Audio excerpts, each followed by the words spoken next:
Hello students, so welcome to this video. अब हम इस वीडियो में अपनी क्लास सिक्स की हिस्ट्री की एनसीईआरटी का 8 चैप्टर करने वाले हैं, that is villages towns and trade. See पिछले चैप्टर में हमने क्या किया? पिछले चैप्टर में हमने मौर्यन एम्पायर के बारे में जाना। मौर्यन एम्पायर में कौन से प्रोमिनेंट राजास थे, जैसे अशोका, चंद्रगुप्त, बिम्बिसार के बिंदुसार के बारे में ज़्यादा कुछ दिया नहीं था उस चैप्टर में। It was mainly about Ashoka and Chandragupta Maurya. ये सब हमने अच्छे से कवर कर लिया था, ठीक है। अब हम इस चैप्टर में स्पेसिफिक हो जाएंगे विलेज लाइफ, टाउन्स वगैरह के ऊपर, और यू कैन से ट्रेड वगैरह कैसा होता था उस टाइम पे। ठीक ठीक है। पिछले वाले में हमने ज़्यादा एडमिनिस्ट्रेशन देखा, थोड़ा सा धार्मिक पार्ट्स भी देख लिए थे, बट इसमें हम देखेंगे जो आम आदमी की ज़िंदगी थी पुराने टाइम में कैसी हुआ करती थी। ठीक है। आई एम नॉट सेइंग कि डायरेक्टली हम सिर्फ स्पेसिफिकली मॉडर्न एम्पायर के लोगों की बात करेंगे, हम जनरली बात करेंगे कि जो टाइम पीरियड था, यू कैन से लेटर वैदिक टाइम पीरियड में जो लोग थे, ठीक है, कॉमन पीपल था, उनका लाइफस्टाइल कैसा था, राइट। और जो कुछ नई सिटीज़ थी जो डेवलप हो रही थी, उनके बारे में भी हम जानेंगे। लास्ट लास्ट में इस चैप्टर में हम जो कुछ नए राइजिंग एम्पायर्स थे उनके बारे में पढ़ने वाले, जो कि जनरली साउथ के थे। जैसे कि जब मॉडर्न एम्पायर अपने डिक्लाइन पे था, तो कुछ नए नए एम्पायर्स राइज हो रहे थे। अब हम उनके उसके बारे में एंड में पढ़ेंगे। ओके ओके, ठीक है। एज यूजुअल हमारी बुक में अगेन एक स्टोरी दी हुई है एक बच्चे की। दिस बच्चा इज नोन एज प्रभाकर, इसका नाम प्रभाकर है। तो एक दिन प्रभाकर बैठे हुए देख रहा था कि यार ये ब्लैक स्मिथ की शॉप में था। वो ब्लैक स्मिथ कौन होता है? लोहार लोग, ठीक है, जो लोहे के टूल्स बनाते हैं, ठीक है, जैसे आप देख पा रहे हो जो लोहे की चीज़ें बना रही है, राइट, ये लोग ब्लैक स्मिथ है, ठीक है। तो एक दिन प्रभाकर लोहार की शॉप में और एक से ब्लैक स्मिथ की शॉप में जाके बैठ के देख रहा होता है कि यार ये लोग कर क्या रहे हैं, ठीक है। जो प्रभाकर है वो देखता है कि वहाँ पे आग जली हुई है, ठीक है। आग, जहाँ पे आग जली हुई है वहाँ पे जो दो लोग हैं वो क्या कर रहे हैं, वो पहले लोहे को गर्म कर रहे हैं, फिर उसे निकाल के उसे किसी दूसरे हथौड़े वगैरह से मार रहे हैं और शेप कर रहे हैं, ठीक है। It was quite fascinating for him. जो यू कैन से प्रभाकर है वो क्वाइट ऐसा था, I mean he was quite fascinated, ठीक है। ही वॉज लाइक यार ये कर क्या रहे हैं, इसको बड़ा इंटरेस्टिंग लग रहा था ये जो जो भी वो लोग कर रहे थे वहाँ पे, राइट। बेशक वो बहुत ज़्यादा शोर शोर मच रहा था वहाँ पे। भाई देखो, अगर आप लोहे पे कुछ मारोगे तो भाई शोर तो ऑफ कोर्स हो गई, मतलब हाँ देखो शोर का बहुत माहौल था। बट फिर भी ये सब होने के बावजूद भी जो प्रभाकर है वो बड़ा एक्साइटेडली देख रहा था, यार ये हो क्या रहा है। Okay, so this is the Prabhakar according to your book, ठीक है। This is just an AI generated picture, अगर आप सोच रहे हो ये कहाँ से आई है। Okay, moving on to the iron tools and agriculture, ठीक है। वेट अ सेकंड, कुछ पॉइंट्स हिडन रह रहे हैं। Okay, let me just, okay wow, can you just wait a second students, will just get it right here. Okay, तो ये megaliths है। पहली बात जो आपने पिछले चैप्टर में भी, पिछले किसी चैप्टर में भी आपने देखा होगा मेगालिथ्स के बारे में। These are megaliths. पहली बात, आयरन टूल्स एंड एग्रीकल्चर। पहले हम बात करेंगे आयरन टूल्स और एग्रीकल्चर के बारे में। पुराने टाइम में आयरन टूल्स वगैरह इन्वेंट हुए थे, किस तरीके से उनका यूज़ होता था, किस एक्सटेंट पे उनका यूज़ होता था। प्लस हम जानेंगे एग्रीकल्चर में क्या क्या डेवलपमेंट्स हुई थी, क्या क्या चेंजेस हुए थे। सी, फर्स्ट हम लोग आयरन टूल्स के बारे में बात करेंगे। We often take the use of iron for granted today. हम लोग सोचते हैं भाई आयरन टूल्स क्या है, भाई लोहे के बने हुए वेपन्स, इसमें क्या खास है, ठीक है। पुराने टाइम में बड़े मतलब एक नई इन्वेंशन थी। इट वाज लाइक कि जैसे आज के टाइम पे आपके पास नए नए स्मार्टफोन्स आ रहे हैं ना, उस टाइम पे भाई लोहे के वेपन्स आ रहे हैं। लोहे के लिए बड़ी मतलब बहुत बड़ी चीज़ होती थी वो, ठीक है। Things made of iron are a part of our daily lives. जो आयरन से बनी हुई चीज़ें आज के टाइम पे वो हमारी ज़िंदगी जो यू कैन से दिनचर्या है उसका एक कॉमन पार्ट बन चुके हैं। जैसे यू कैन से यू हैव दिस नाइफ, घर पे छुरी पड़ी होगी, यू हैव दिस टूल्स, हथौड़ा, हैमर पड़ा होगा, पिक एक्स वगैरह जो होती है। पिक एक्स माइनक्राफ्ट वाली नहीं, जो रियल में यूज़ होती है, बट मैंने एग्जाम्पल ये दिया है। एक्स क्या होती है? कुल्हाड़ी। कुल्हाड़ी भी आयरन की बनी होती है। तो ये सारी चीज़ें आज के टाइम में हमारे लिए बहुत ज़्यादा ईजिली और कॉमनली अवेलेबल है, ठीक है। अभी जो आयरन का यूज़ है ये सबसे पहले कब हुआ था? ये 3000 साल पहले हुआ था। Okay okay, iron tools and weapons on, okay. जो मेगालिथ्स है, जो आपको मैंने पिछले चैप्टर में बताया मेगालिथ्स क्या होता है, और यू कैन से जो डेड बॉडी जहाँ पे डाली होती है, यहाँ पे बहुत सारे आयरन टूल्स मिले हैं। मतलब सरप्राइजिंगली बहुत ज़्यादा अमाउंट में मिले थे, बहुत ज़्यादा नंबर में मिले हैं, ठीक है, आयरन टूल्स। ओके, और क्या यहाँ पे लिखा हुआ? Around 2500 years ago there is evidence for a growing use of iron tools. 2500 years ago, 2500 साल पहले आयरन के जो टूल्स है उसका जो यूज़ है वो बहुत ज़्यादा बढ़ गया था। पहले ज़्यादा कॉपर या यू कैन से ब्रॉन्ज की चीज़ें यूज़ होती थी, या स्टोन टूल्स के ज़्यादा यूज़ करते थे। बट 2500 ईयर्स अगो के मतलब सुन 2500 साल के बाद लोगों ने आयरन को ज़्यादा प्रेफरेंस देनी स्टार्ट की और आयरन के टूल्स ज़्यादा यू कैन से यूज़ करना स्टार्ट कर दिया, ठीक है। These includes axes for clearing the forest and the iron ploughshare. तो इसमें क्या क्या चीज़ें यू कैन से बहुत ज़्यादा कॉमनली यूज़ होती थी आयरन टूल्स की? पहली बात तो एक्सेस, कुल्हाड़ियाँ, ठीक है। दूसरी होती थी आयरन प्लो। प्लो का क्या मतलब होता है? द काइंड ऑफ वो अगेन यार, व्हाट इज़ प्लो? जो गाय में गाय के साथ अटैच करके जिसे खोदने के लिए यूज़ किया जाता है ज़मीन को, right. As we had seen in chapter, the ploughshare was useful for increasing agriculture production. अभी हम एग्रीकल्चर पे आगे आएंगे, ठीक है। Okay, other steps to increase the production of agriculture. अब हम एग्रीकल्चर की बात करेंगे। पिछले में हमने, पीछे वाले इस पार्ट में हमने आयरन कवर कर लिया, इधर हम एग्रीकल्चर के बारे में पढ़ेंगे, ठीक है। The kings and the kingdoms you have been reading about could not have existed without the support of the flourishing villages. जितने बड़े बड़े आपने अभी राज्यों के बारे में पढ़ा, आपने मगधा के बारे में पढ़ा, मौर्यन एम्पायर के बारे में पढ़ा, अशोका के टाइम पे जो मौर्यन एम्पायर था उसके बारे में पढ़ा, ये सारे किंगडम्स एक प्रॉस्पेरस विलेज के अगर मान लो कोई प्रॉस्पेरस विलेज ना होता तो ये सारे एम्पायर्स भी ना सर्वाइव कर पाते, ठीक है। विलेज एक बैकबोन ऑफ द इकोनॉमी था उस टाइम पे। क्यों भाई? मेन इकोनॉमी का किससे चल रही थी? एग्रीकल्चर से चल रही थी, ठीक है। Agriculture was the backbone of the economy उस टाइम पे भी, आज के टाइम पे भी। That's a whole different topic आज का, बट हम पीछे की बात कर रहे हैं, उस टाइम की बात कर रहे हैं, ठीक है। उस टाइम पे एग्रीकल्चर बहुत मेन होता था, और एग्रीकल्चर करेंगे कौन लोग? जो गाँव में रहेंगे। तो विलेजेस बहुत ज़्यादा इंपॉर्टेंट रोल प्ले करते थे एक किंगडम की ग्रोथ में, एक किंगडम के पावरफुल होने में, ठीक है। ओके, वही चीज़ है। तो अब विलेज में क्या होने लगा? विलेज में कुछ नए नए टूल्स इंट्रोड्यूस होने शुरू हो गए, जैसे आयरन के यू कैन से चीज़ें यूज़ होने लगी, जैसे ये है पिकैक्स वगैरह यूज़ होने लगी। यू कैन से कुल्हाड़ी आयरन की बनने लगी। पेड़ को अगर आपने कट करना है, चॉप डाउन करना है किसी पेड़ को, तो क्या करोगे आप? आयरन के वेपन को यूज़ करोगे, ठीक है, आयरन के टूल को यूज़ करोगे। दूसरी बात, कुल्हाड़ी वगैरह इन्वेंट होगी। मैंने क्या कहा था? और क्या इन्वेंट हो गया? फावड़ा टाइप इन्वेंट हो गया। इसका क्या यूज़ है? आप एग्रीकल्चर में आप इसे यूज़ करेंगे। तो wait a second. Okay, let me just get it right here. Okay, transplantation. Now what is transplantation? पिछले चैप्टर में हो गया। पिछले चैप्टर्स में अच्छे से बहुत डिटेल में डिस्क्राइब किया। ट्रांसप्लांटेशन क्या है? पहले जो चावल है, चावल या यू कैन से कोई भी आपका प्लांट है, पहले आप छोटे एरिया में उगाओ, सीड्स छोटे एरिया में डालो। जब वो सीड्स बड़े हो जाएंगे, ठीक एक सर्टेन एज, यू से एक सर्टेन हाइट के और एक सर्टेन लेवल तक ग्रो हो जाएंगे, फिर उसे निकाल के बड़ी लैंड पे लगा दो, खुला खुला एक स्पेस, प्रॉपर स्पेसिंग के साथ लगा दो, ठीक है। दिस इज ट्रांसप्लांटेशन, ठीक है। Irrigation was also use. जो इरिगेशन है वो बहुत ज़्यादा इंपॉर्टेंट रोल प्ले किया था उन्होंने एंशियंट इकोनॉमी को यू कैन से प्रॉस्परस बनाने में। आपको कहोगे सर इरिगेशन कैसे होता था? इरिगेशन दो तरीके से होते थे, या तो फिर कुएं बना दो, ठीक है, वेल खोद लो, ठीक है, या तो फिर कैनाल्स वगैरह बना दो। ये थोड़ा एक्सपेंसिव प्रोसेस होता था। अभी मैं आगे इसके ऊपर भी डिस्कशन करेंगे, ठीक है। टू इंक्रीज द प्रोडक्शन, ये तीन चीज़ें यूज़ होती थी ताकि जो रूरल एरियाज़ में जो एग्रीकल्चर प्रोडक्शन है वो इंक्रीज हो सके, ठीक है। Irrigation works that were built during this time including the canals, wells, tanks and artificial lakes. उस टाइम जो इरिगेशन फैसिलिटीज़ है वो कौन सी होती थी? पहली बात तो कैनाल्स बनाते थे। दिस इज़ आर्टिफिशियल जो रिवर होती थी, यू कैन से रिवर से एक यू कैन से आर्टिफिशियल रिवर बना देते थे ताकि कई जो सूखे गांव हैं उन तक पानी पहुंच सके। कुएं वगैरह बना दिए जाते थे, टैंक्स वगैरह बना दिए जाते थे पानी के, आर्टिफिशियल लेक्स तक बनाई जाती थी उस टाइम पे। अब ये सब कुछ फंड कौन करता था? Who lived in the villages? चलो यहाँ पे दिया हुआ नहीं है, थोड़ा एक्स्ट्रा है, ये क्लास ट्वेल्थ में दिया हुआ है, राइट। तो अकॉर्डिंग टू क्लास ट्वेल्थ की बुक, ये जो इरिगेशन फैसिलिटीज़ होती थी कॉम्प्लेक्स वाली, कैनाल्स बनाना और यू कैन से वेल वगैरह करना, ये कौन बनवाता था? ये राजा बनवाता था यूजुअली। देखो, जो कॉमन आदमी है उसके पास इतना पैसा नहीं है, उसके पास इतना लेबर नहीं है कि वो इतनी बड़ी कैनाल खोद ले, मतलब रिवर से एक इतनी बड़ी लिंक बना ले। तो ये तो चलो अभी आज की प्रेजेंट डे सीमेंटेड वाली है, बट उस टाइम सीमेंटेड नहीं होता था। बट उस टाइम भी लेबर तो लगेगी ना भाई आपको, अगर इतना बड़ा गड्ढा बनाना और यू कैन से इतनी बड़ी यू कैन से आर्टिफिशियल रिवर बनानी है, तो इसके लिए आपको लेबर भी तो लगेगी। वो कोई कॉमन आदमी तो प्रोवाइड कर नहीं सकता, कोई रिच आदमी भी इतना नहीं कर सकता। वो कौन करेगा फिर? ये राजा। राजा अपने टैक्स के पैसे से यूज़ करके कैनाल्स वगैरह बनाता था, इरिगेशन फैसिलिटीज़ प्रोवाइड करता था रूरल एरियाज़ में और गाँव वगैरह में। क्यों? ताकि रूरल एरियाज़ में प्रोडक्शन बढ़ सके, वही बात, okay. Who lived in these villages? इन गाँव में रहता कौन था, ठीक है। अब हमारे पास एक साउथ की बुक है, आई थिंक इट, साउथ की जो टेक्स्ट है, यू कैन से जैसे आज के टाइम में नॉर्थन टेक्स्ट है हमारे पास ऋग्वेदा वगैरह, वैसे साउथ में भी यू कैन से एक टेक्स्ट है, उसे बड़े पॉपुलरली इसे कहा जाता है संगम लिटरेचर, ठीक है। अब संगम लिटरेचर में कुछ चीज़ें दी है, उसके बारे में भी पढ़ेंगे, ठीक है। There were at least three different kinds of people living in most of the villages in the southern and the northern parts of the subcontinent. In the Tamil region के बारे में जो संगम लिटरेचर, आप संगम लिटरेचर को सोच सकते हो, Sangam literature is kind of a book, ठीक है, एग्जांपल के लिए बोल रहा हूँ मैं। वो कौन सी बुक है? वो बहुत ज़्यादा साउथ के, ये साउथ मतलब इट्स लाइक ऋग्वेदा के टाइम पीरियड की। कहा जाता है जो संगम लिटरेचर है वो ऋग्वेद से भी बहुत पुराना है। मतलब Sangam literature is the most ancient text कहा जाता है, ठीक है। This is just a debate और अ डिस्कशन और अ थ्योरी। अभी देखो इतना संगम लिटरेचर में जाएंगे नहीं क्योंकि आपके पास है नहीं यहाँ पे दिया हुआ।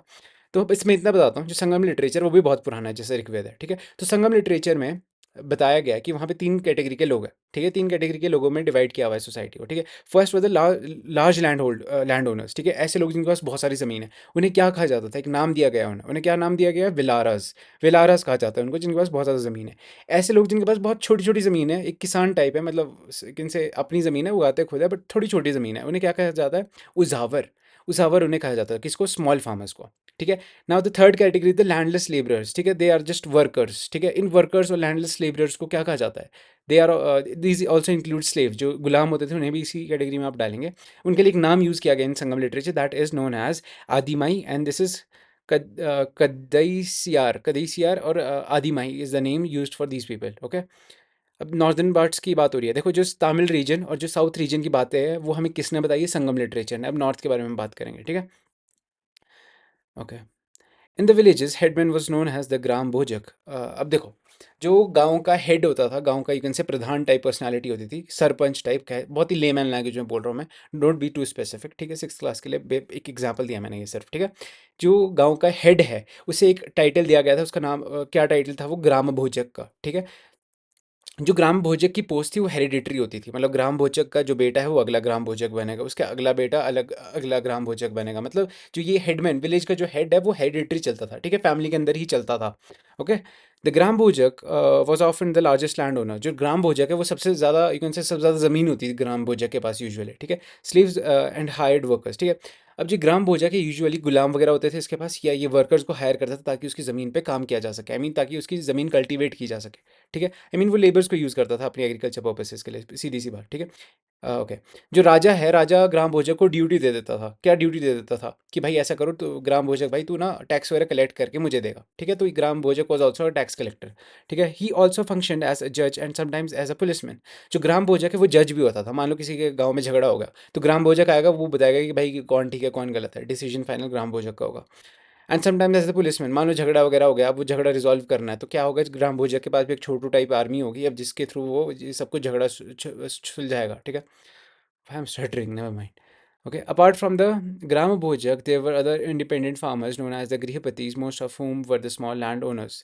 अब जो गृहपति एक टर्मिनोलॉजी है, गृहपति किसके लिए यूज़ किया जाता है? जो स्मॉल लैंड होल्डर्स है। अब देखो, अब आप कहोगे सर ये उजावर नहीं कहते थे उन्हें? भाई साहब, उजावर साउथ में कहा जाता था। उजावर साउथ की लैंग्वेज भी अलग है, नॉर्थ की लैंग्वेज अलग है। तो साउथ की जो लैंग्वेज है उसमें जो स्मॉल और यू कैन से ऑर्डिनरी लोग होते थे, ऑर्डिनरी प्लोमैन होते थे, उन्हें क्या कहा जाता था? उजावर कहा जाता था। वेयर एज इन नॉर्थ जिनके पास बहुत ज़्यादा छोटी ज़मीन होती थी उन्हें गृहपति कहा जाता है। गृहपति मतलब जिनके पास छोटी ज़मीन है, घर का यू कैन से पैट्रियार्कल सोसाइटी थी, घर का जो सुप्रीम मेल था उसे आप क्या कहेंगे? गृहपति। क्यों? उसके पास प्रॉपर ज़मीन भी है, उगा भी रहा है वो, एंड ऑल, ठीक है? ओके, मतलब फैमिली का हेड, एक ऐसी फैमिली जिसके पास ज़मीन है उसका हेड कौन होगा? गृहपति होगा। एंड देन ओके, दास कर्म करा, देखो देख कुछ ऐसे मेन और वुमेन भी होते थे जो दासाज होते थे, दास होते थे, और एक ऐसे स्लेव्स टाइप होते थे, ठीक है? उन्हें क्या क्या क्या नाम यूज़ किया गया उनके लिए? Dasa karmakara, who did not own any land and had to earn a living working on the fields owned by others. इन लोगों के पास अपनी कोई ज़मीन नहीं होती, दास कर्म करा के पास कोई ज़मीन नहीं होती थी, दास और गुलामों के पास अपनी कोई ज़मीन नहीं होती थी। वो किसी औरों के घर में यू कैन से, या तो फिर गृहपति के घर में काम करेंगे, या जो आपके पास पीछे ग्राम भोजक है इनके घरों में जाके काम करेंगे, उनके घरों में जाके मतलब इनकी फील्ड्स में काम करेंगे। Okay, in most villages there were also some craft person such as the blacksmith, potters, carpenters and weavers. अब हर एक गांव में क्राफ्ट पर्सन वगैरह भी होते थे, ठीक है? एक ऐसा आदमी होता था जो घड़े बनाता था, एक ऐसा आदमी होता था जो वेपन्स वगैरह बनाता था, weapons in the sense tools वगैरह बनाता था लोहे का, ठीक है? कई लोग लकड़ी की चीज़ें बनाते थे, कारपेंटर्स वगैरह सब अवेलेबल था, ठीक है, गाँव में। ओके, हमने गाँव की लाइफ डिस्कस किया अभी। ओके, कॉइन्स, अब हम कॉइन्स के ऊपर जाएंगे, ठीक है? Archaeologists have found several thousands of coins belonging to this period. इस टाइम पीरियड के बहुत ज़्यादा हज़ारों कॉइन्स मिले हैं, ठीक है, आर्कियोलॉजिस्ट को। The earliest coins which were in use was about 500 years ago, 500 years ago, punch-marked coins such as the one shown here.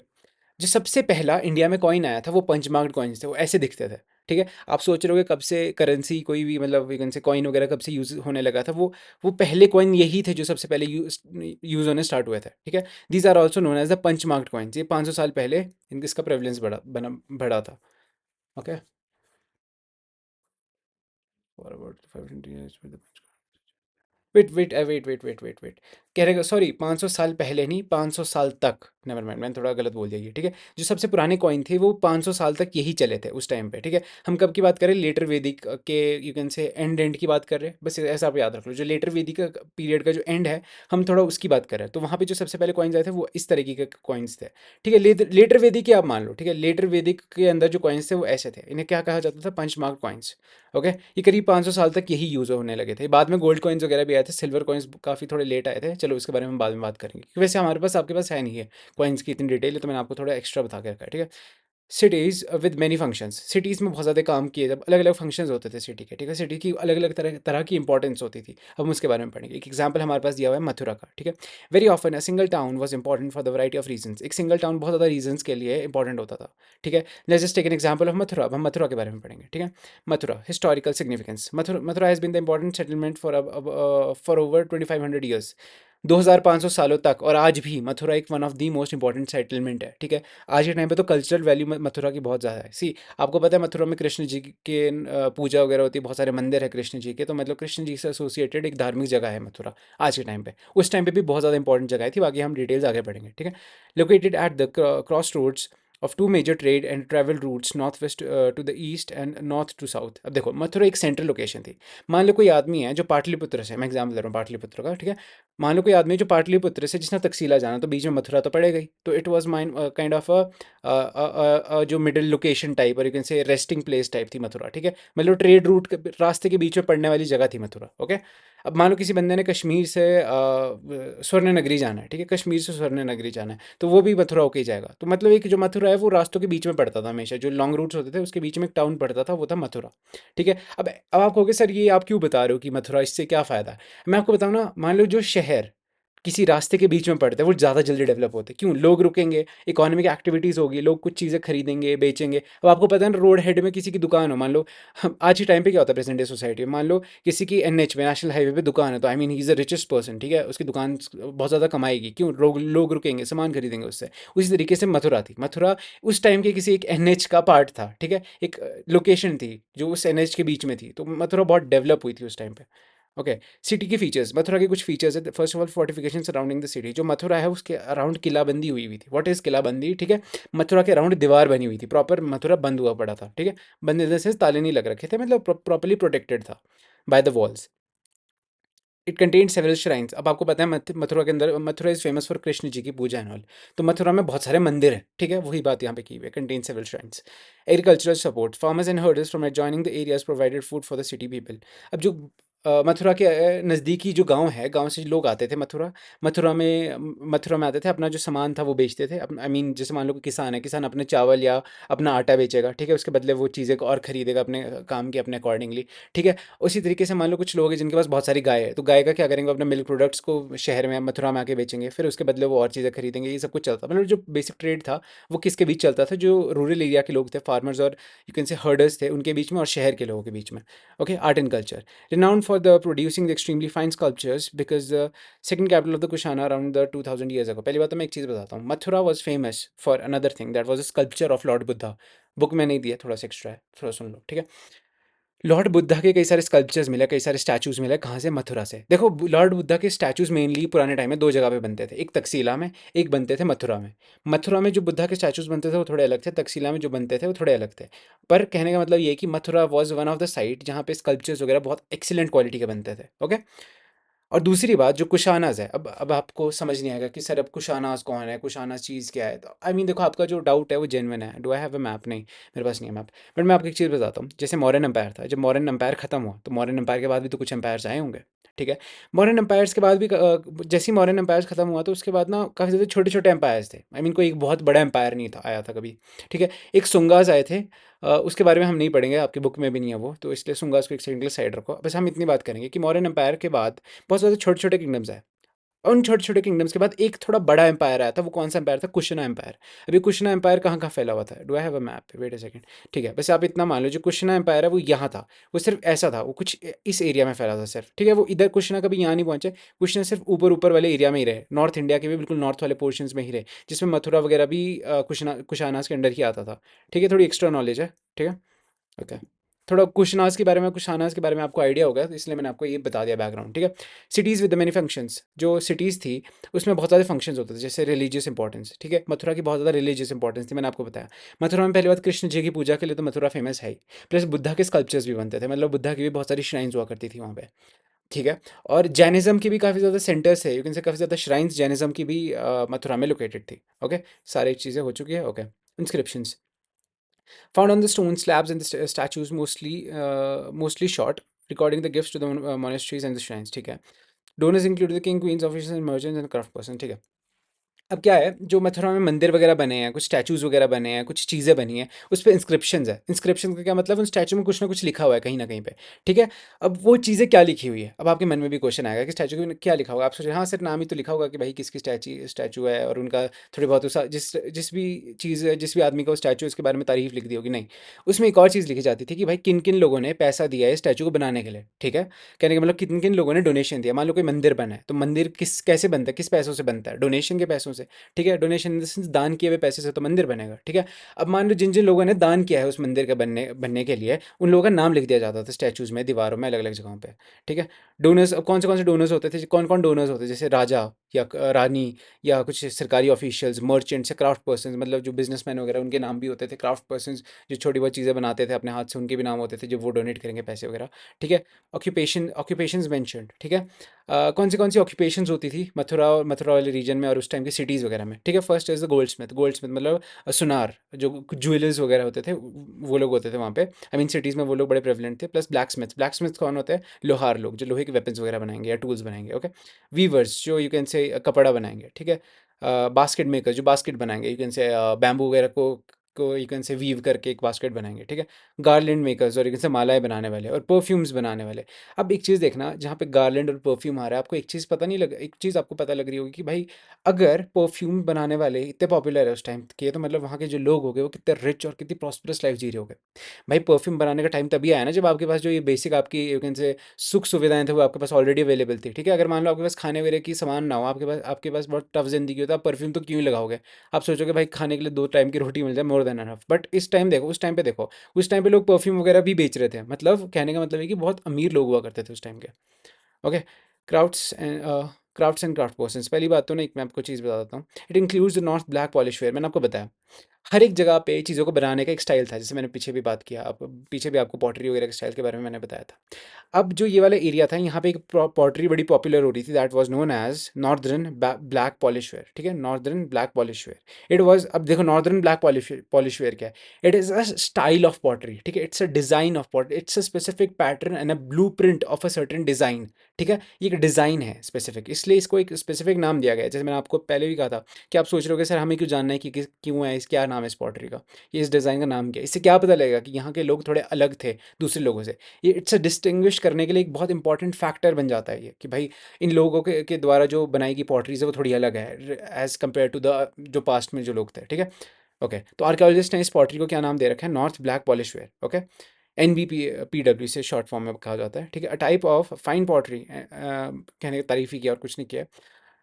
Okay, northern black polish ware is generally found in the northern parts of the subcontinent. पहली बात, भाई नाम में ही है, northern black polish ware northern areas में मिलता था। Archaeological evidences for many crafts में नॉट हैव सर्वाइव्ड। और दूसरे जो कैन से आर्कियोलॉजिकल एविडेंस थे और क्राफ्ट वाली चीज़ों के, मतलब काफ़ी जो पुरानी चीज़ें थी, दूसरी मतलब बहुत पुरानी चीज़ें थी, जो मतलब इनके सिवाय थी, उनके एविडेंसेस आज के टाइम पे नहीं है आर्कियोलॉजिस्ट के पास। बट ये ज़रूर है क्योंकि ये मेटल वगैरह के बने होते थे, ठीक है। ओके, वेट, मेटल की नहीं बनी, my bad, sorry, this was a kind of a pottery. ये पॉटरी मेटल की नहीं बनी होती है, ठीक है। This is made up of जो भी होता है, आई मीन मिट्टी वगैरह से, ठीक है। ओके, टेक्सचुअल एविडेंसेस, अब ना मैं इसको थोड़ा साइड कर देता हूँ। Is it working here? No, इसको मैं इधर कर देता हूँ, it will work now, okay. Textual evidences, हमारे पास कुछ टेक्सचुअल एविडेंसेस है, वो हमें कई कई चीज़ों के बारे में बताते हैं। कौन सी चीज़ों के बारे में बताते हैं? The manufacturing of the cloth was significant. जो नॉर्दर्न एरिया था, वहाँ पे जो क्लोथ्स वगैरह बनते थे, कहाँ कहाँ बनते थे? 2 सेंटर्स यहाँ पे दे रखे हैं हमारे बुक में, ठीक है। Famous cloth production centres with the Varanasi north में जो वाराणसी है, वहाँ पे क्लोथ्स प्रोडक्शन होता था बहुत पहले से, ठीक है। One of the most important site, ठीक है। अब आप आज के टाइम पे आप कहोगे सर अब तो अम्बाला वगैरह है, अब तो गुजरात वगैरह है। गुजरात और अम्बाला जैसी जगहें ब्रिटिशर्स ने डेवलप की थी, ठीक है। जो इंडस्ट्री थी जहाँ पे अब आज के टाइम पे कपड़े बनते हैं, ये ब्रिटिशर्स ने डेवलप किए हुए थे, ठीक है। वेराज जो उस टाइम पे जो मेन और बहुत बड़ी यू कैन से कपड़े बनाने की कॉटन क्लॉथ मैन्युफैक्चरिंग की इंडस्ट्रीज थी, वो वाराणसी साइड होती थी। और एक दूसरी साउथ में कैपिटल है, साउथ में एक सिटी है that is known as Madurai. Madurai के बारे में आपने सुना भी होगा। मदुरई इज अनदर साइड जहाँ पे कपड़े बनते थे, okay. Both man and women worked in these centres. अब both man and women equally काम करते थे इन सारे सेंटर्स में। श्रेणीज, अब हम श्रेणीज के बारे में पढ़ने वाले हैं। श्रेणीज क्या होती है? अब मैं आपको बेसिक लैंग्वेज में बताऊँ, श्रेणीज are nothing but a trade unions. थोड़ा बहुत आपने सुना होगा, या तो फिर if your father is a businessman और समथिंग, आपने सुना होगा कि अरे ट्रेड यूनियन की मीटिंग है, trade union this and that. मतलब जब सारे दुकान वाले साथ में आएंगे और सोचेंगे कि अब अपनी आवाज़, जो भी उनके साथ कोई दिक्कत होगी वो साथ में उठाएंगे अपनी आवाज़, that is known as trade union. कहने का मतलब क्या है, कोई 5 दुकानदार है जो उनकी दुकान के सामने का रोड है वो ख़राब है, ठीक है, बहुत बहुत बुरी हालत है। तब देखो, अब क्या होता था, पहले एक दुकानदार जाता था अपने मंत्री जी के पास, मंत्री जी काम ही नहीं करते थे। बट एक दिन क्या डिसाइड किया इन लोगों ने, इन सारे दुकानदारों ने, इन्होंने सोचा कि हम सारे लोग जितने भी दुकानदार हैं, ये हम साथ में जाएंगे इकट्ठे मंत्री जी के ऑफिस में, बोलेंगे करना है तो ठीक करो वरना हम लोग आपको वोट नहीं देंगे। तब आप, अब इतने सारे लोग साथ में आए तो मंत्री जी के ऊपर प्रेशर पड़ेगा। ठीक है, मंत्री जी के ऊपर प्रेशर पड़ेगा तो ज़रूर वो जल्द से जल्द काम ठीक हो जाएगा। कहने का मतलब क्या, इतनी सारी मैंने आपको कहानी सुनाई। जब ट्रेड यूनियंस में क्या होता है, जब लोग साथ में आते हैं तो उनकी जो वॉइस होती है उसकी ज़्यादा वैल्यू होती है, ठीक है, उनकी जो पावर है बहुत ज़्यादा बढ़ जाती है, तो इसलिए ट्रेड यूनियन बनते थे। और उसी वजह से श्रेणीज भी बनती थी पुराने टाइम में। श्रेणीज is nothing but a older और a ancient version of trade unions. Okay, अब ये श्रेणीज किस किस की होती थी, अब पहली बात तो श्रेणीज के बारे में जानेंगे। क्राफ्ट क्राफ्ट पर्सन श्रेणी, ठीक है, जो क्राफ्ट पर्सन होते थे, लेकिन से जो सामान बनाते थे अपने हाथ से, उनकी भी उनके ग्रुप्स होते थे, ठीक है, उनके ग्रुप्स का क्या क्या काम होता था, ठीक है, प्रोवाइड्स द ट्रेनिंग, ठीक है, ये लोग मान लो साथ में जो ग्रुप है होगा, श्रेणी बनी होगी, ठीक है, वहाँ पे क्या होता था, अब जो सारे क्राफ्ट पर्सन है, मान लो कोई नया आदमी आता है उसे क्राफ्ट सिखाना है तो उसे भेज दिया जाता था श्रेणी में, ठीक है, वहाँ पे कलेक्टिवली लोग सिखा देते थे उसे, भाई कैसे कैसे काम करते हैं, ठीक है।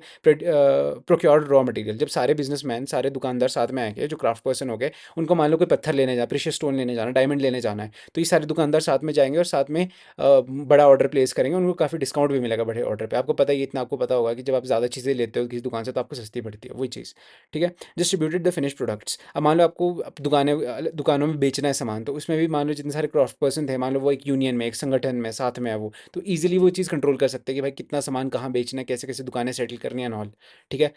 It is nothing but what is this, मतलब यूनिटी से पावर आ रही है लोगों के अंदर, ठीक है, यूनिटी के बहुत ज़्यादा बेनिफिट्स है, वो उसके बारे में बात हो रही है।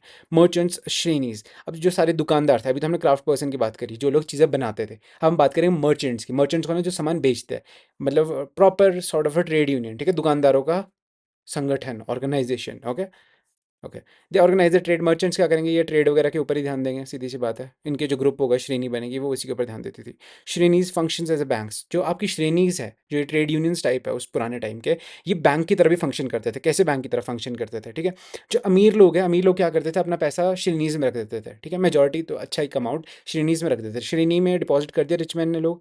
अब क्या करेंगे, investment made from the deposit, अब जितना पैसा अमीर लोगों ने बैंक में रखा है, जो अभी बैंक है, बैंक का पैसे को इन्वेस्ट कर देगा किसी जगह पे या किसी को लोन पे दे देगा, ठीक है, इससे बैंक इंटरेस्ट के थ्रू, लोन के थ्रू पैसे कमाता रहेगा।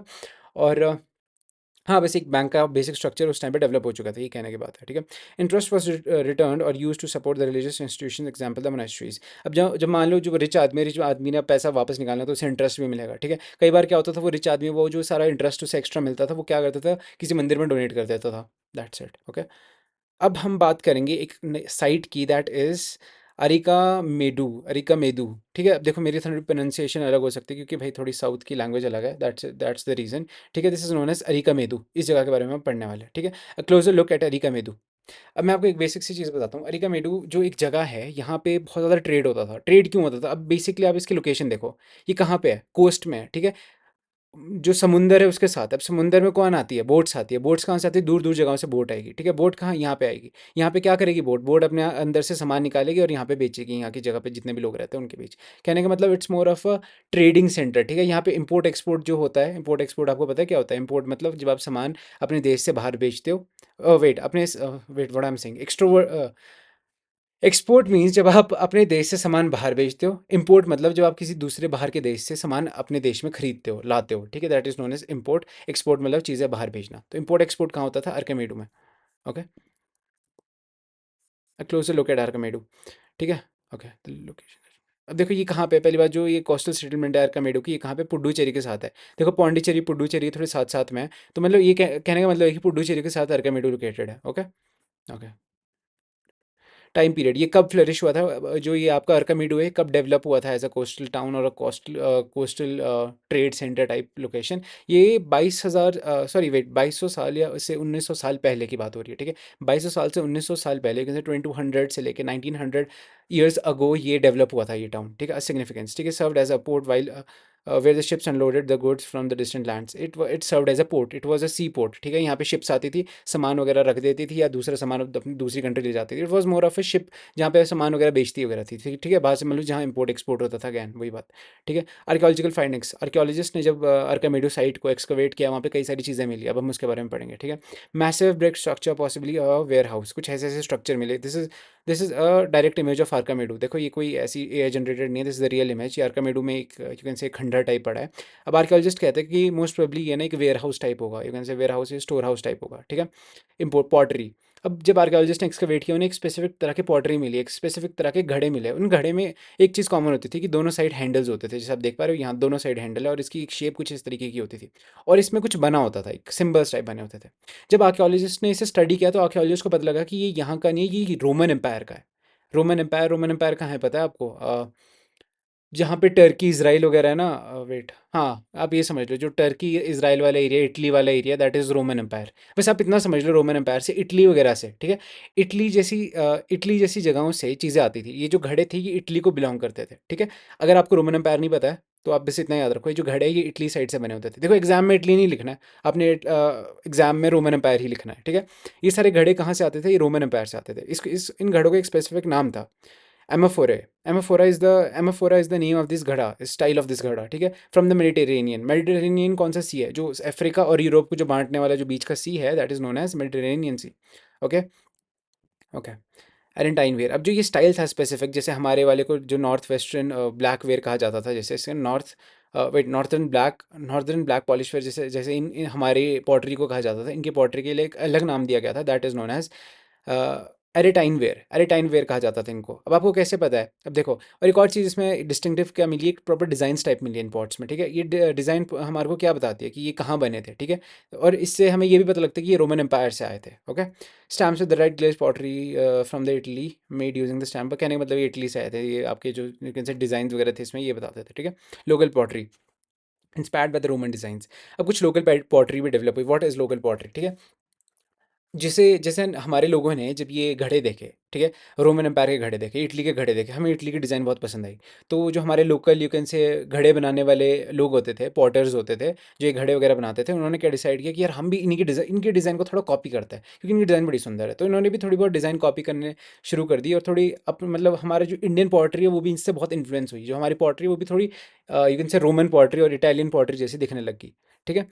Other items, Roman lamps, glasswares and gems, evidences of the bead making. अब देखो रोमन के you can say Roman empire से और यू कैन से इटली से और भी कई सारी चीज़ें आई थी इंडिया में, जब ट्रेड करने की बारी आई थी। कौन सी चीज़ें थी वो? जैसे कि लैम्प्स वगैरह आए थे। लैम्प कौन से होते हैं? लालटेन टाइप। लैम्प्स के बारे में आपको पता होगा, लालटेन एंड ऑल, ठीक है। दूसरा क्या, ग्लासेस वगैरह आए, ग्लासवेयर इन द सेंस जैसे कांच के पानी पीने के ग्लास टाइप आए। जेम्स आए, जेम्स क्या होता है? हीरे मोती वगैरह आए, राइट। और क्या था? Evidences of the bead making from the semi precious stones and glasses. अब बहुत सारे बीड्स वगैरह भी मिले, हीरे मोती भी मिले हैं, और ठीक है, और प्रेशियस स्टोन्स वगैरह भी मिले, ग्लासेस वगैरह भी, अलग अलग चीज़ें मिली है, ज्वेलरी की अलग अलग चीज़ें मिली है। Okay, cloth dyeing, a small tank likely dyeing the vats were used for dyeing the clothes. अब देखो ये डाइंग वेट्स क्या होता है, ये आप देख रहे हो थोड़े गड्ढे टाइप बने हुए हैं, ठीक है। इसमें पूरे पूरे इंसान बैठ जाते हैं। देखो यहाँ पे ये दो लोग क्या कर रहे हैं, ठीक है। देखो वाइट सा कपड़ा है, वाइट से कपड़े को ये इस डाई में डाल रहे हैं। डाई क्या हुआ, मतलब जो ये पानी भरा है गड्ढे के अंदर जिसमें कुछ कलर मिला रखा है, इसमें ये कपड़े को डालेंगे और एक अच्छा कलर, मतलब कलर लग के फिर कपड़ा बाहर आएगा वाइट वाला, ठीक है। इट्स मोर ऑफ डाइंग, क्या कर रहे हो, कलर कर रहे हो आप कपड़े को, ठीक है। ये चीज़ें भी वहाँ पे मिल गया। Okay, trade and the traders. अब हम ट्रेडर्स वगैरह के बारे में पढ़ेंगे, किस तरीके का ट्रेड होता था वहाँ पे उस टाइम पे, इवन से जो नॉर्दर्न इंडिया है वहाँ पे भी, ठीक है। You have read about the north black polish ware. आपने नॉर्थ ब्लैक पॉलिश वेयर के बारे में मैंने आपको बता दिया था क्या क्या क्या थे, कैसे कैसे दिखते थे वो। This fine pottery specially bowls and plates were found in several archaeological sites through out the subcontinent. पूरे देश में, पूरे हिंदुस्तान में, इवन पाकिस्तान में और बांग्लादेश जैसे एरियाज में भी जो नॉर्थ ब्लैक पॉलिश वेयर है ये मिला है। Okay, how do you think it reach these places? आपको कैसे पता कि ये पूरे देश में फैल रखा है, कैसे पता हमें, ठीक है। अब हम उसके बारे में जानेंगे। Traders may have carried them from the place to place. अब क्या है, ट्रेडर्स है कोई, मान लो ये कोई एक घड़ा है जो महाराष्ट्र में बन रहा है। अब मान लो कोई ट्रेडर होगा, ठीक है, कोई मर्चेंट होगा, कोई दुकानदार होगा, वो क्या करेगा, वो अपने साथ अपने घोड़े गाड़ी में वो सामान ले जाएगा और कहीं दूर जाके बेचना शुरू कर देगा। तो इससे क्या होगा, ऐसे बहुत सारे यू कैन से दुकानदार जाएंगे और यू कैन से मर्चेंट्स जाएंगे और देश के अलग अलग कोनों में चीज़ें बेचने लग जाएंगे। ये किस वजह से फैल रही है, ये यू कैन से ये जो डिज़ाइन है, ये टाइप की पॉटरी है, ये क्यों फैल रही है इतने दूर दूर, क्यों? इसे जो यू कैन से दुकानदार है बेचने बहुत दूर ले जा रहे हैं। ये तो दुकानदार, मैं आपके पास एक बहुत सिंपल वर्ड यूज़ कर रहा हूँ, ट्रेडर्स बहुत दूर दूर जाके ये जो सारे प्रोडक्ट्स है इसे बेच रहे हैं, ठीक है, थोड़ी कॉम्प्लेक्स लैंग्वेज में अगर कहें तो। Okay, south India was famous for gold spices specially paper and precious stones. अब मैंने आपको बताया साउथ इंडिया में जो स्वर्ण नगरी नाम की जगह है वहाँ पे गोल्ड प्रोड्यूस होता है, बहुत ज़्यादा गोल्ड है वहाँ पे, ठीक है। प्लस साउथ इंडिया में स्पाइसेस वगैरह उगते हैं, स्पाइस मतलब मसाले उगते हैं, ठीक है। मसालों में भी सबसे ज़्यादा काली मिर्च उगती है साउथ में, ठीक है। एंड प्रेशियस स्टोन्स मतलब हीरे मोती एंड ऑल, ठीक है। Pepper was particularly valued in the Roman Empire, so much so that it was known as black gold। जो पेपर है, जो काली मिर्च है, आपने देखा होगा ये काली मिर्च। और आज के टाइम पे भी जब आप यूट्यूबर्स वगैरह को देख रहे होते होगे, आई मीन जो यूरोप वगैरह के हैं, ठीक है, अमेरिका वगैरह के हैं, ब्रिटेन वगैरह की, क्या करते हैं, जो भी कुछ मान लो कुछ भी बनाते हैं फूड, उसमें क्या करते हैं, थोड़ा सा नमक डालते हैं, थोड़ी सी काली मिर्च डालते हैं। इनको पता नहीं क्यों काली मिर्च इतनी पसंद थी, इनको बस मसाले के नाम पे काली मिर्च ही अच्छी लगती थी। तो कहने का मतलब ये है कि रोमन, मान लो जब भी कभी इंडिया और रोमन एम्पायर का ट्रेड होता था, तो सबसे ज़्यादा ट्रेड किसका होता था, मसालों का ही होता था। और मसाले में भी सिर्फ काली मिर्च, सबसे ज़्यादा काली मिर्च यही लोग ले जाते थे। आई डोंट रिमेंबर द वर्ड, एक हमारे जो इंडियन ट्रेडर्स थे और इंडियन लोग हैं, इन्होंने एक नाम रखा था रोमन एम्पायर वालों का। I don't remember, it's was something Yamanas Yavanas, कुछ ऐसा जैसा नाम दिया हुआ था। और ये जो ये वर्ड था ना, यमनाज यवनाज, इसका मतलब यही होता था कि the one who likes the black मिर्च, काली मिर्च, ठीक है। मतलब कहने का मतलब काली मिर्च को खाने वाले लोगों को यमनाज यवनाज कुछ ऐसा जैसा नाम था। आई don't remember the exact one, but एक नेम यूज़ किया जाता था, मतलब नाम भी इनके ऊपर ऐसे ही रख दिया था कि भाई ये कौन है, ये रोमन एम्पायर के लोग कौन है, ये काली मिर्च खाने वाले लोग हैं, ये मतलब चिढ़ाने के लिए टाइप। आई मीन उस टाइम चढ़ाते तो नहीं होगे, बट एक नाम पड़ गया था इन लोगों का ये वाला, ठीक है। हाँ, और रोमन एम्पायर के जो लोग थे उनके लिए जो ब्लैक यू कैन से काली मिर्च थी, वो ब्लैक गोल्ड की तरह था, काले सोने की तरह था। Okay, so traders carried many of these goods to Rome in ships across the sea and by the land caravans। कहने का क्या मतलब है, जो सारे ट्रेडर्स वगैरह होते थे, जो दुकानदार वगैरह होते थे, मर्चेंट्स होते थे, वो क्या करते थे, वो अपनी शिप्स में भर देते थे सारा सामान, जैसे कि काली मिर्च वगैरह। फिर रोमन एम्पायर आते थे, फिर बेचते थे बहुत महंगे महंगे रेट्स में, बहुत ज़्यादा पैसे कमाते थे। Okay, so the trades carried many of those goods in the Roman Empire ships, ये तो हो गया ना, ठीक है। Okay, there must have been quite a lot of trade as many gold coins have been found in the South India। अब आपको मैं एक फन फैक्ट बताता हूँ। जो रोमन एम्पायर के कॉइन्स है, रोमन एम्पायर के कॉइन्स है, कौन से वाले कॉइन्स है, पहली बात तो कॉइन्स देख लो, गोल्ड कॉइन्स की बात हो रही है, ठीक है। काफ़ी सारे गोल्ड कॉइन्स कहाँ के, रोमन एम्पायर के गोल्ड कॉइन्स कहाँ मिले, साउथ इंडिया में बहुत सारे मिले। क्यों भाई, साउथ इंडिया के लोग मसाला बेचते होगे और बहुत सारा पैसा कमा लेते होगे, बहुत मतलब बहुत अमीर हुए थे साउथ के लोग ये अपना मसाला बेच के, ठीक है। ट्रेड एंड द ट्रेडर्स, अब हम ट्रेड एंड द ट्रेडर्स जो पिछली हेडिंग थी उसको हम थोड़ा और पढ़ेंगे आगे, ठीक है। ओके, सी रूट्स, ठीक है।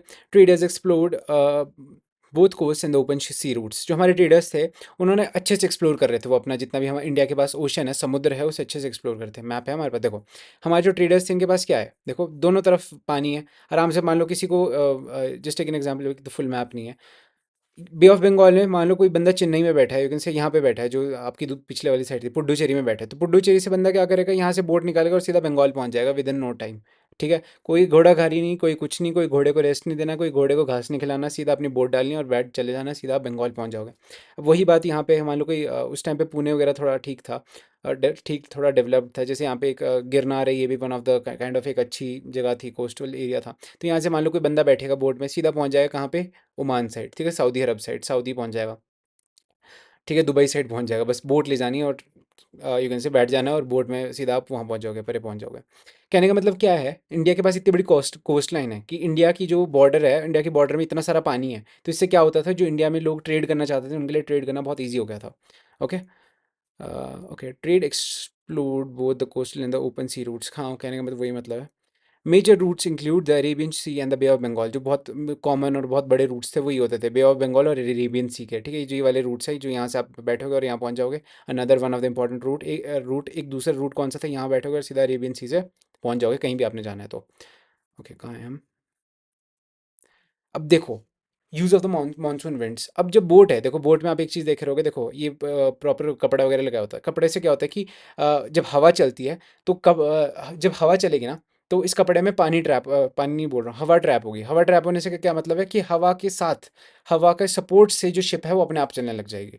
अब जो हवा चलने का भी कुछ पैटर्न्स होते हैं, ठीक है, उन्हें क्या कैसे कहेंगे हम, जैसे मान लो मानसून विंड्स है, मानसून की जो विंड्स है, मानसून की विंड्स इससे हेल्प करेगी। मानसून की विंड्स इधर से आ रही है ना, मान लो देखो इधर से मानसून की विंड्स आ रही है, तो वो इसको पुश करेगी, किसको, इस कपड़े को पुश करेगी और शिप्स आगे आगे चलती रहेगी। कहने का मतलब ये आपके मुझे नहीं पता आपके पास ये मानसून विंड्स क्लास सिक्स में है कि नहीं है, बट ज्योग्राफी में नहीं घुसेंगे, बट सिंपल आप ये याद रखो, जो मानसून की जो हवाएं चलती है, हवाओं की हेल्प से बोट्स चला करती थी उस टाइम पे।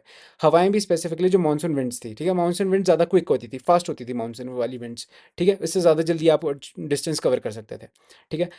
साउथ वेस्टर्न मानसून, जो साउथ वेस्ट में मानसून होती है, साउथ वेस्ट कौन सा एरिया हुआ, साउथ और वेस्ट, वेट अ सेकंड मैं मैप में बताता हूँ। साउथ वेस्टर्न ये वाला एरिया, ये इस वाले एरिया की बात हो रही है, ठीक है, साउथ वेस्टर्न एरियाज, ठीक है।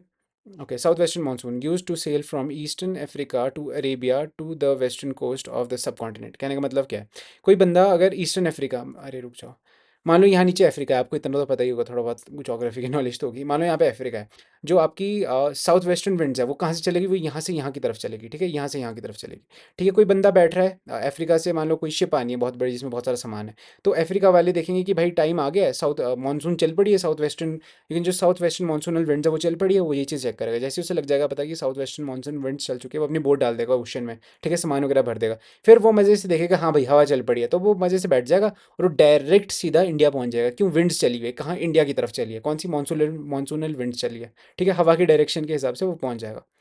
Okay. Okay, ship building, sturdy ships were build to endure the long maritime journey. अब देखो जो शिप्स है, देख पा रहे होगे आप बैकग्राउंड में कि कितनी बड़ी और कॉम्प्लेक्स सी शिप्स है। अब आपको अगर इतना लंबा सफ़र तय करना है तो आपको ये जो शिप्स होती है वो भी बहुत ज़्यादा स्ट्रॉन्ग बनी हुई होनी चाहिए। ऐसे नहीं कि टेम्परेरी से जुगाड़ से शिप बना दी, भाई डूब जाओगे थोड़े टाइम में, क्योंकि इतना बड़ा ओशन है, यहाँ पे तूफान भी आएगा, यहाँ पे सब कुछ आएगा, तो आपकी शिप ऐसी बननी चाहिए कि वो सब कुछ सहल है। ओके। आ, ये सब कुछ तो सी, अब मैं आपको बताता हूँ अगला टॉपिक हमारा क्या है। New kingdoms along the coast. अब कुछ नए किंगडम्स राइज होना स्टार्ट कर चुके थे, ठीक है। सबसे पहले हम पढ़ेंगे चोलास, चेरास और पांड्यास के बारे में, थोड़ा बहुत पढ़ेंगे, ज़्यादा मतलब कॉम्प्लेक्स में तो बिल्कुल भी नहीं है तुम्हारे पास, बहुत ज़्यादा इजी और बहुत ज़्यादा शॉर्ट डिस्क्रिप्शन दे रखी है।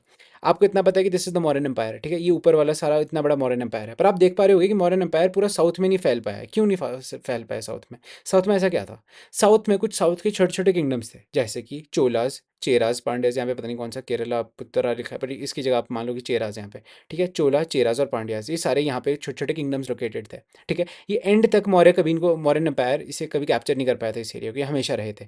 और फर्दर जब मौर्यन एम्पायर का थोड़ा डिक्लाइन होना शुरू हो गया था, तो ये जो यू कैन से किंगडम्स थे थोड़े और बड़े हो चुके थे, ठीक है। बाकी मैं आगे बताता हूँ आपको, ठीक है। Okay, this is Cholas, this is Pandyas, this is Cheras, जो जैसे मैंने आपको पिछली बार बताया था, ठीक है। अब आपको थोड़ा पता लग गया होगा कि चोलास, चेरास और पांड्यास की लोकेशन क्या है, यहाँ पे है, ओके, लोकेटेड लास्ट में डाउन। ओके, अब हम बात करेंगे इनके बारे में, ठीक है। New kingdoms along the coast, जो कोस्टली, अब देखो हाँ, कोस्टल एरिया है, मतलब कोस्ट के साथ है, मतलब इवन से नदी के साथ, ओशन के साथ, समुद्र के साथ लोकेटेड है ये सारे किंगडम्स, ठीक है। कोस्टल एरिया का मतलब हुआ geography, the southern subcontinent characterized by a long coastline, hills, plateaus and the fertile river valley. अब जो ये साउथर्न एरिया है, साउथर्न एरिया बहुत ज़्यादा, यहाँ पे पहली बात तो बहुत ज़्यादा बड़ी कोस्ट लाइन है। कोस्ट लाइन बड़ी होने का क्या मतलब है कि ट्रेड ईजिली हो सकता है, क्योंकि आप समुद्र के साथ हो बिल्कुल, ठीक है। बहुत सारे हिल्स भी हैं यहाँ पे, पहाड़ भी लोकेटेड है साउथ में, ठीक है, मतलब उतने बड़े पहाड़ नहीं जितने हिमालय से, थोड़े छोटे पहाड़ है। यहाँ पे प्लेट्यूज भी है, प्लेट्यूज का क्या मतलब, यहाँ पे मिनरल्स भी है, प्लेट्यूज वगैरह आप ज्योग्राफी में पढ़ेंगे। प्लेट्यूज का मतलब ये है कि यहाँ पे मिनरल्स वगैरह भी बहुत ज़्यादा अवेलेबल है, ठीक है। एंड फर्टाइल रिवर वैलीज, जो रिवर वैलीज है वो भी अवेलेबल है। अब आप देख पा रहे हो कितनी सारी नदियाँ जानती है यहाँ पे, जहाँ जहाँ नदियाँ होती है वहाँ पे एग्रीकल्चर बहुत अच्छा होता है, ठीक है, वहाँ पे चीज़ें ज़्यादा अच्छी उगती है, वही कहने का मतलब है यहाँ पे, ठीक है। Most fertile reason. What is this? Power and wealth. The chiefs and the kings controlled the river valley and the coast became rich and powerful. जितने भी सारे राजा वगैरह थे, जो लोग या तो फिर रिवर को, जिनका कंट्रोल या तो फिर रिवर के ऊपर होता था, या तो फिर कोस्ट लाइन के ऊपर होता था, या तो फिर दोनों के ऊपर होता था, वो बड़े रिच हो जाते थे। रिच क्यों हो जाते थे भाई, देखो नदियाँ हैं, नदियों के साथ एग्रीकल्चर तो हो ही रहा है, अनाज तो उग ही रहा है, साथ में जो एक्स्ट्रा ट्रेड भी हो रहा है, ठीक है, बाहर से भी लोग आ रहे हैं, इम्पोर्ट एक्सपोर्ट चला हुआ है, तो मतलब दोनों तरफ, दोनों यू कैन से सोर्सेज से आपके पास पैसा आ रहा है, तो वो किंग्स पावरफुल होते थे। Okay, now we have this मोविंदर, मोविंदर में थोड़ा प्रोनाउंसिएशन गलत हो सकती है, मोविंदर, मोविंदर, इसका क्या मतलब है, थ्री चीफ्स, ठीक है, तीन चीफ्स के बारे में बात हो रही है। कौन से chiefs? The Tamil term for the heads of three ruling families, ठीक है, एक तमिल टर्म है जिसका क्या मतलब होता है कि तीन रूलिंग फैमिली है। क्या नाम, क्या बोला इससे? मुविंद्रा। मुविंदर का क्या मतलब है? तीन रूलिंग फैमिलीज। कौन सी रूलिंग फैमिलीज है? चोरास, चेरास एंड पांड्यास, जैसे मैंने आपको कहा था, चोरास, चोलास, चेरास एंड पांड्यास, ये क्या है? दे आर नोन एज मुइंद्रास, तीनों साथ में क्या कहेंगे? मुइंद्रास, मतलब तीन फैमिलीज है जो रूल कर रही है साउथ को। Okay, what is this? They became powerful in the south around 2300 years ago. 2300 साल पहले ये लोग बड़े पावरफुल होने लग गए थे, ठीक है। इवन मौर्य के टाइम पे भी इनका सिग्निफिकेंस था, जैसे ही मौर्यन एम्पायर थोड़ा खत्म होने लग गया था, ये और ज़्यादा पावरफुल होने लग गए थे, जिसमें आपको एक अगला मैप दिखाता हूँ, देखो। चलो इसको अभी इग्नोर कर दो, जिस देखो पहले आपने देखा था ना, सिर्फ इतू सा एरिया था इनके पास, अब देखो कितना ज़्यादा बड़ा कैप्चर हो गया। ये थोड़े मौर्यन एम्पायर के बाद की बातें हो रही है, ठीक है, इसको अभी हम बाद में पढ़ेंगे, जो मैंने अभी आपको अगली स्लाइड दिखाई, ठीक है। Centres of the power, each chiefs had two centers of power, one one land what one inland and on the other coast, ठीक है। अब जो ये सारी किंगडम्स होते थे, जैसे कि चोलास, चेलास, पांड्यास, इनके ना दो कैपिटल्स होती थी। जैसे आज के टाइम पे दिल्ली हमारी राजधानी है, उसी टाइम से जो ये जो छोटे छोटे किंगडम्स होते थे, इनकी दो राजधानियाँ होती थी, ठीक है। एक राजधानी कहीं अंदर लोकेटेड होती थी, मैं एग्जांपल दे रहा हूँ, ठीक है। कोई एक यहाँ लोकेटेड होती थी, एक राजधानी होती थी कोस्ट पे located. There are two capitals होती थी, एक कैपिटल थोड़े अंदर होती थी, इनलैंड होती थी, एक कैपिटल बाहर होती थी। Okay, okay. की सिटीज़ फुहार, ठीक है, Kaveri Pattanam, port of the Cholas, and the Madurai the capital of the Pandyas. अब यहाँ पे एग्जांपल दे रखा है, मोस्ट प्रोबेबली यहाँ पे मैप में दिया हो, ठीक है। कावेरीपट्टनम, हाँ कावेरीपट्टनम, देखो ये जो ये जगह है, ये चोलास की कैपिटल हुआ करती थी। कावेरीपट्टनम का क्या नाम था उस टाइम पे? फुहार। फुहार one of the important sites, ये आपको क्लास 12 में भी आने वाले। फुहार ये और कावेरीपट्टनम, ये दोनों एक ही जगह है। पहली बात तो कावेरीपट्टनम और फुहार एक ही जगह, ये one of the most important trade site होती थी, और यू कैन से ट्रेड सिटी होती थी, जहाँ पे यू कैन से इंपोर्ट एक्सपोर्ट होता था, ठीक है। Okay, Madurai the capital of the Pandyas. Madurai somewhere down, this is the Madurai, ठीक है। और मदुराई का आपको कैसे पता है? देखो मदुराई इज इनलैंड, ठीक है। मदुराई कोस्ट पे नहीं है, मदुराई अंदर है थोड़ी, ठीक है। मदुराई किसकी कैपिटल थी? पांड्यास की कैपिटल थी मदुराई। ओके, हाँ ओके, बस इतना ही है इसमें दिया हुआ, मोस्ट प्रोबेबली नहीं, आगे भी है। Okay, revenue system. Chiefs did not collect the regular taxes demanded and receive the gift from the people, collected the tributes from the military expeditions. पहली बात, जो यू कैन से ये तीन किंगडम्स थे साउथ में, चोलास, चेरस, पांड्यास, यहाँ पे रेगुलर टैक्स कलेक्शन नहीं होता था, ठीक है। ऐसा नहीं होता था कि हर महीने लोगों को टैक्स देना है, हर साल लोगों को टैक्स देना है, ऐसा सिस्टम नहीं था। यहाँ पे ज़्यादा गिफ्ट्स वगैरह के बेसिस पे ज़्यादा चलता था, ठीक है। मान लो कोई फेस्टिवल हो गया, इसमें राजा को गिफ्ट दे दो, ठीक है। बस यही सब कुछ होता था। Basic collection of the tributes from the military expeditions. मान लो जो ये राजा होते थे चोला चेरा पांड्यास के, ये दूर दूर जंगलों में मिलिट्री को भेज देते थे, बोलते थे कि भाई गोल्ड सोना वगैरह तो नहीं तुम्हें मिल रहा, तो ढूंढ के लाओ। तो इससे भी, इसके थ्रू भी ये चीज़ें एक्वायर करते थे, और इसके थ्रू भी इनके पास पैसा आ जाता था। मतलब रेगुलर टैक्स की जरूरत नहीं थी उस टाइम पे इतनी, ठीक है। Wealth distribution, they retain some wealth and distributed the rest. जो राजा वगैरह थे वो थोड़ी चीज़ अपने, थोड़ा यू कैन से थोड़ी वेल्थ अपने पास रख देते थे। मान लो कोई मान लो कुछ यू कैन से महंगी चीज़ें मिली, वडो ऐसे मान लो कोई साउथ के लोगों को, उस टाइम के लोगों को, चोला चेरस पांड्यास के लोगों को कोई एक सोने की खान मिल गई, उससे बहुत सारा सोना निकला। तो राजा क्या करते थे? थोड़ा सोना अपने पास रख देता था, और बाकी जितना सोना है वो सारा बांट देता था अपनी आवाम के बीच में, लोगों के बीच में। Okay, okay. Rest among the supporters of the families this is not at all important. संगा पोएट्री, संगम पोएट्री। मैंने आपको संगम लिटरेचर के बारे में बताया था, one of the oldest text of south India. तो संगम लिटरेचर में बहुत सारी पोएट्रीज वगैरह भी, पोएट्रीज व compose in the praise of the poems of the chief. जो भी सारे चोलस चेरस पांड्या के जो राजा होते थे, उनकी तारीफ में ये पोम्स लिखी जाती थी। Chiefs rewarded the poets with, अब जो सारे राजा होते थे, राजाओं ने चीफ वर्ड दिया हुआ है इन्होंने, ठीक है। जैसे मान लो चोला का कोई राजा होगा, उसे चीफ कहा गया है। यहाँ पे पहली बात चीफ का मतलब समझ लो। ओके, जो राजा है, राजा बहुत सारे गिफ्ट्स देता था पोएट्स को। मान लो किसी पोएट ने बहुत ज़्यादा तारीफ कर दी राजा की अपनी पोएट्री के थ्रू, भाई राजा खुश है, राजा को तो लग गया अरे भाई मेरी तो बहुत तारीफ हो रही है, तो राजा से गिफ्ट दे देता था बहुत सारे। ओके, अब हम बात करेंगे सतवाहनास की। अभी मैंने आपको पहली बात मैं क्रोनोलॉजी बता देता हूँ। हमने क्या पढ़ा? पहले हड़प्पा था, फिर ऋग्वेदा, ऋग्वेदिक टाइम पीरियड था। ऋग्वेदिक टाइम पीरियड में छोटे छोटे किंगडम्स थे, ठीक है। बहुत बड़े किंगडम्स नहीं थे, बहुत ज़्यादा छोटे छोटे ट्राइबल क्लैंस टाइप थे, ठीक है। आई बात लेटर लेटर वैदिक पीरियड में, लेटर वैदिक पीरियड में मगधा वगैरह डेवलप हुए। लेटर वैदिक पीरियड में महाजनपदास, जनपदास डेवलप हुए, ठीक है। लेटर वैदिक के मिड में और मिड के बाद बाद में क्या हुआ, और you can say modern empire जैसे किंगडम्स राइज होना स्टार्ट कर गए, ठीक है। मॉडर्न एम्पायर जैसे किंगडम्स बड़े बन गए, ठीक है। अब क्या हो रहा है? मॉडर्न एम्पायर खत्म हो रहा है, अब मॉडर्न एम्पायर डिक्लाइन में है। अब मॉडर्न एम्पायर जब खत्म होगा, तो मॉडर्न एम्पायर के बाद एक जो दूसरा एम्पायर इंडियन सब कॉन्टिनेंट पे राज करेगा, वो होगा सतवाहनास। मॉडर्न एम्पायर आपको पता था मॉडर्न एम्पायर कितना बड़ा है? देखो जैसे पीछे इस वीडियो फोटो में देख पा रहे हो, इतना बड़ा था मॉडर्न एम्पायर। वेर एज जो सतवाहनास थे वो थोड़े छोटे थे। सतवाहनास सिर्फ यहाँ थे, इस वाले एरिया में, डेक्कन एरिया में सतवाहनास थे। डेक्कन कौन सा एरिया? जो ट्रायंगल पार्ट है इंडिया का, जो नीचे ओशन के साथ जो बाउंड्री शेयर करता है, इस एरिया को डेक्कन कहा जाता है, ठीक है। इवन ये वाली लैंड की भी, जो बीच की लैंड है, वो भी डेक्कन में इंक्लूडेड होती है, ठीक है। जो डेक्कन वाले एरिया, यहाँ पे जनरली सतवाहनास आए थे। अब कहोगे सर नॉर्थ में क्या हुआ था? वैसे आपके सिलेबस में नहीं है, मैं बता देता हूँ। जब जैसे ही मॉडर्न एम्पायर खत्म हुआ था, तो जो साउथ है, साउथ में तो सतवाहनास आ गए थे। जो ये वाला एरिया है, यहाँ पे एक दूसरा किंगडम राइज कर गया था, जिसका नाम था सुंगास, ठीक है। सुंगास, उसके बाद सुंगास के साथ यहाँ पे शुरू हो गए थे कुशानास, ठीक है। बस आप थोड़ा सा याद रखो, आप देखो अगर तो सिलेबस के अकॉर्डिंग चलना है तो ये याद रखो कि डेक्कन में सतवाहनास आए थे। बट थोड़ा अगर एक्स्ट्रा जानना है तो आप नोट कर सकते हो कहीं पे अपनी, मतलब ऐसी शौक के लिए, अगर आपको पता करना है, ठीक है, जीके के लिए, कि भाई देखो साउथ में सतवाहनास थे, ऊपर सुंगास आ गए थे, और यहाँ पे छोटे छोटे एम्पायर थे। पर उसके बाद काफ़ी बाद में यहाँ पे एक बड़ा एम्पायर आ गया था, that was known as Kushanas, जिसके बारे में हमने आगे पढ़ा, ठीक है। Okay, this is the last, I think the slide, ठीक है। Around 2000 years later, dynasty known as the Satavahanas became powerful in the western India. जो वेस्टर्न इंडिया है और यू कैन से ये वाला एरिया है, यहाँ पे एक नया यू कैन से किंगडम राइज हुआ था।